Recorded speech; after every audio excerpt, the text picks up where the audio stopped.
2025年4月13日 Wayne Williams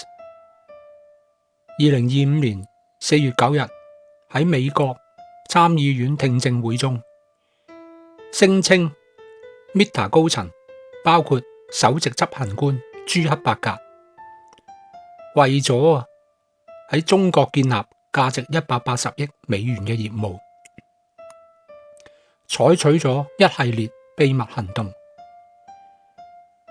出賣咗美國嘅利益同埋國家安全。佢喺證詞中間入邊具體指控包括：一、向中共提供用戶數據，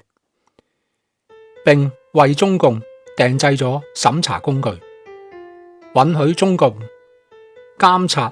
及刪除香港同埋台灣異見人士嘅內容。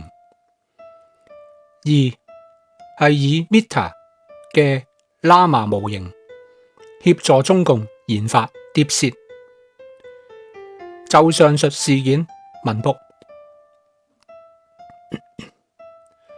今次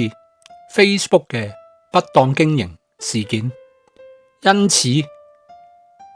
呢件事朱克伯格嘅最終情況如何？得出水天須，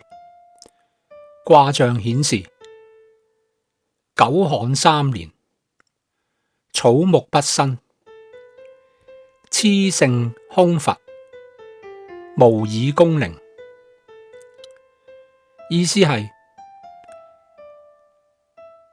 長達咗3年嘅乾旱，草木無法生長，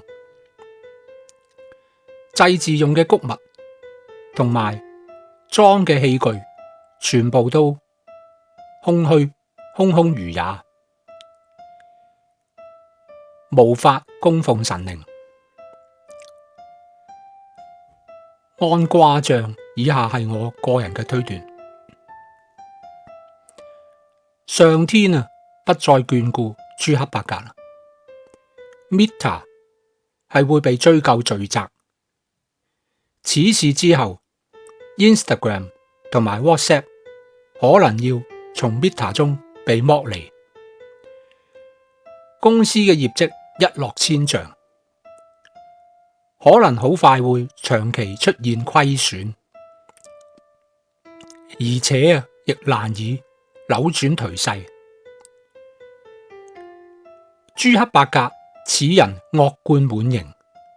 理應入獄受罰，可惜卦象並冇提及佢會入獄。不過並不代表佢不會入獄，只係卦象入邊冇提及啫。今次分享到呢度，鍾意嘅朋友請讚好同留言，並分享俾你嘅朋友，及訂閱易經人 YouTube 頻道，並追蹤易經人 X 專頁及追蹤易經人 Truth Social。我係易經人，多謝大家。